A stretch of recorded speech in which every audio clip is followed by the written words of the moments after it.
dossiers uniquement. Et les dossiers doivent être présentés en ligne. Donc ça, c'est une nouveauté par rapport à l'année dernière. Ceux qui ont déjà participé, on avait travaillé avec un système de pièces jointes dans les emails. C'était une catastrophe à gérer. Donc on est passé à un système entièrement en ligne pour candidater. Le site, c'est panem.org. Et on travaille en français et en arabe de manière totalement différente. D'ailleurs, on a sélectionné 50% de projets en arabe, 50% de projets en français. En arabe, ça veut dire présenter ou écrit en arabe, en français, ça veut dire écrit en français. On consiste à valoriser ou à mettre en valeur le patrimoine tunisien. Par patrimoine, on a une compréhension très large du terme. Patrimoine matériel, immatériel, je sais pas moi, même les fonds sous-marins, le patrimoine naturel.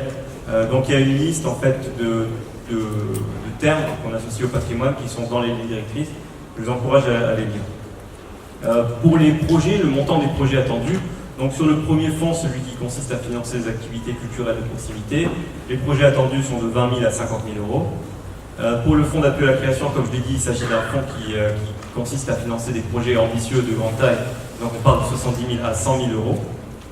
Et pour le fonds de pérennisation des festivals et de valorisation du patrimoine, pour les festivals, ça va de 10 000 à 50 000 euros, et pour le patrimoine, ça va de 30 000 à 70 000 euros. Donc ce qu'on peut tout de suite dire, c'est que le plus petit financement accordé par FAN sera de 10 000 euros, c'est-à-dire 30 000 dinars. Donc on a des activités quand même d'une taille certaine. On n'attend pas des micro-projets de quelques milliers de dinars, ils ne sont pas éligibles et on n'est pas le bon bailleur de fonds pour ça.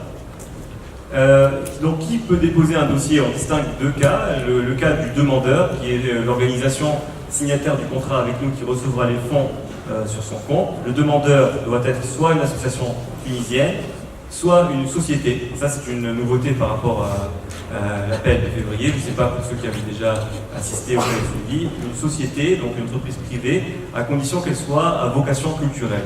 Donc dans les statuts, ou dans le JORT, il faut qu'il y ait une description qui soit liée à l'activité culturelle. Donc bien sûr, les sociétés d'import-export de machines agricoles ne sont pas éligibles. On a un cas particulier qui concerne le plus gros fonds, donc celui d'appui à la création.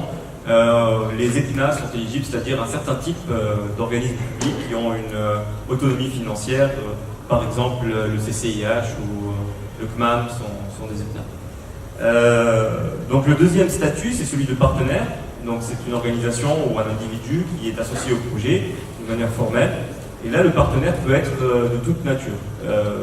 Même des individus qui n'ont pas de statut, des personnes physiques, disons, sont éligibles comme partenaires. Des étrangers aussi.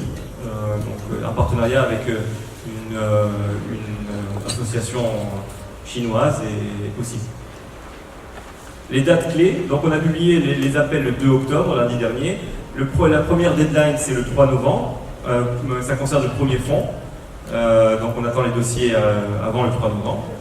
Pour le deuxième fonds, qui est le fonds d'appui à la création, la deadline est le 15 novembre, 2 semaines plus tard. Et pour le troisième fonds, qui est celui des festivals et du patrimoine, c'est début décembre. Il faut soumettre les dossiers avant début décembre. On attend, notre calendrier prévoit que la liste des projets financés soit annoncée début février 2018.